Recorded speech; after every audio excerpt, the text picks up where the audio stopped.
Hello সবাইকে। আজ আমি শেয়ার করব তোমাদের সাথে আমার বিকেলের একটা রুটিন। বিকেল থেকে রাত পর্যন্ত কিভাবে আমার সময়টা কাটে। সেরকম কোনো ঝাঁ চকচকে ব্যাপার না, একদম সাধারণ একটা বাড়ির হাউসওয়াইফের যেরকম কাটে আমারও দিনগুলো সেরকমই কাটে। কিছু আলাদা করে নতুন কিছু একদমই ঘটে না। ছাদে ছিল কিছু জামা কাপড়, সেগুলো তুলে নিয়ে আরও কিছু জামা কাপড় মেলে দিলাম, কারণ এগুলো কাঁচা হয়েছে, শুকনো দেওয়া হয়েছিল না।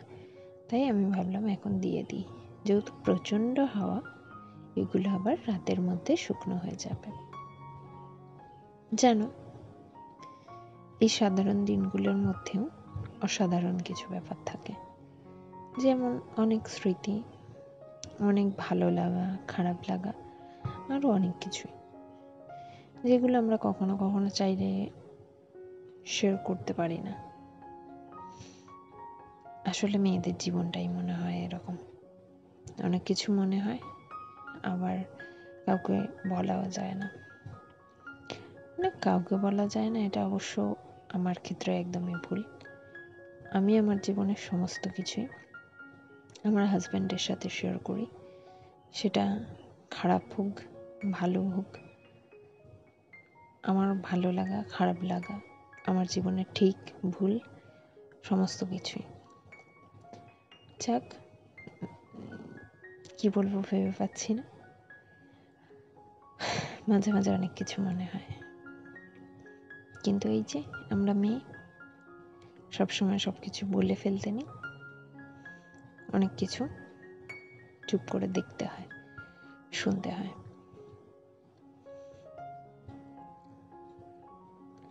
এখানে আমি সন্ধ্যেবেলা জামা কাপড়গুলো গুছিয়ে নিচ্ছিলাম।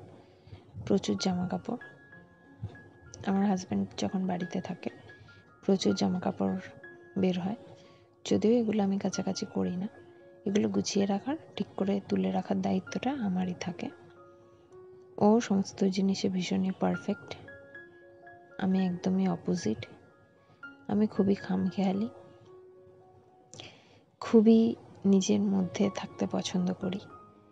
আমি আমার কমফোর্ট জোনে গেলে ভীষণ কথা বলি, ভীষণ হই হুল্লোড় করি, আবার ঠিক অপোজিটেও থাকতে পছন্দ করি। মানে একদম চুপচাপ, কারোর সাথে সেদিন কথা বলা না বা কোনো কিছুই না। কখনো কখনো আমার একা একা থাকতেও খুবই ভালো লাগে, জানি না কেন, কিন্তু আমার খুব ভালো লাগে।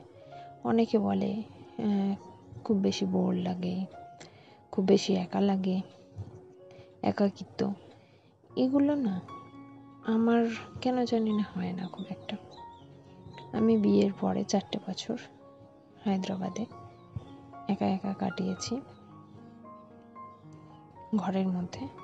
অবশ্যই বাইরে যেতাম, প্রচুরই বাইরে যেতাম, কিন্তু সারাটা দিন, সকাল থেকে বিকেল পর্যন্ত, সন্ধে পর্যন্ত, কখনো কখনো রাত পর্যন্ত আমি সম্পূর্ণ একাই থাকতাম।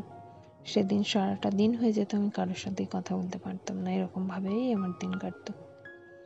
যাই হোক, আমি সব রকমভাবেই থাকতে পছন্দ করি, কখনো কখনো খুবই হই হুল্লোড়, কখনো কখনো একদম চুপচাপ। আমি মানুষটা এরকমই, বড্ড খামখেয়ালি। আমি কারো কথা একদমই নিতে পারি না। আমার মনে হয় আমার খুব খারাপ লাগে, কেউ আমায় এটা কি করে বলে, বা আমার সাথে এটা কেন হয়, আমার সাথে এটা কি করে করতে পারে।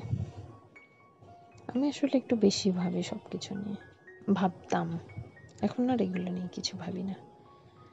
আর তারপরে তো আছে আমার ছোট্ট পাখিটা, তাকে নিয়ে তো কখনো আমার সকাল থেকে রাত, রাত থেকে দিন, সমস্ত কিছু কেটে যাচ্ছে বুঝতেই পারি না। আজকে একটু ঘুগনি বানাচ্ছিলাম, ভ্লগগুলো একটু আগেরই বানিয়ে রেখেছিলাম, ভেবেছিলাম কখনো না কখনো ঠিকই পোস্ট করব। তাই ভাবলাম যে কেন না, এগুলো বানিয়ে যেহেতু রেখেছি পোস্ট করেই দিই। আর যেটা বলছিলাম, যাই হোক, কথা বলতে বলতে তোমাদের সাথে কিন্তু আমার রান্নাটাও হয়ে এসেছে। এই যে এবার সাথে একটু কাসুরি মেথি অ্যাড করে দেব। যেদিন আমি এই ভিডিওটা বানিয়েছিলাম সেদিন আমাদের নিরামিষ ছিল। নিরামিষ মানে কি মাছ মাংস কোনো কিছু দিয়েছিলাম না। এই যে সিম্পলভাবে ঘুগনি হয়ে গেছে আমার বানানো। আর এখানে তোমাদের সাথে শেয়ার করছিলাম একটা দারুণ জিনিস, যেটা আমাদের গ্রামের দিকের মানুষজনেরা ভালো জানে, আমগুড়।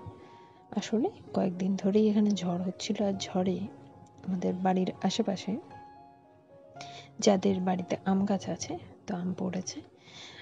পাশের বাড়ির এক দেওর ঠিক না, ছোট ভাই, তো সে আমাদের আম দিয়ে গিয়েছিল। তাদের বাড়ির গাছে অনেক আম পড়েছিল, তো এটা দিয়ে মা, মানে আমার শাশুড়ি মা আমগুড় বানিয়েছে। তারপরে এই যে দুপুরে একটা পার্সেল এসেছিল, একটা ফেস সিরাম অর্ডার দিয়েছিলাম। প্রেগনেন্সির পর থেকে সেরকমভাবে স্কিন কেয়ার একদমই করা হয় না, প্রেগনেন্সি থেকেই। কারণ প্রেগনেন্সিতে সব কিছু ব্যবহার করা একদমই সেফ না। আমি কিছুই ইউজ করতাম না পুরো প্রেগনেন্সি জুড়ে, প্রেগনেন্সির পরেও। তো এই যে সিরামটা ইউজ করার জন্য অর্ডার দিয়েছিলাম। সিরামটা আমি আগে একবার ইউজ করেছিলাম, ভালোই লেগেছিল। তো এই যে এটা হচ্ছে দ্য ডার্মাকোর 2% কুজিক অ্যাসিড ফেস সিরাম। তোমরা ইউজ করতে পারো, বেশ ভালোই, মানে ঠিকঠাক। যাই হোক, আজকের ভিডিওটা এখানেই শেষ করলাম। সবাই ভালো থেকো, সুস্থ থেকো, বাই।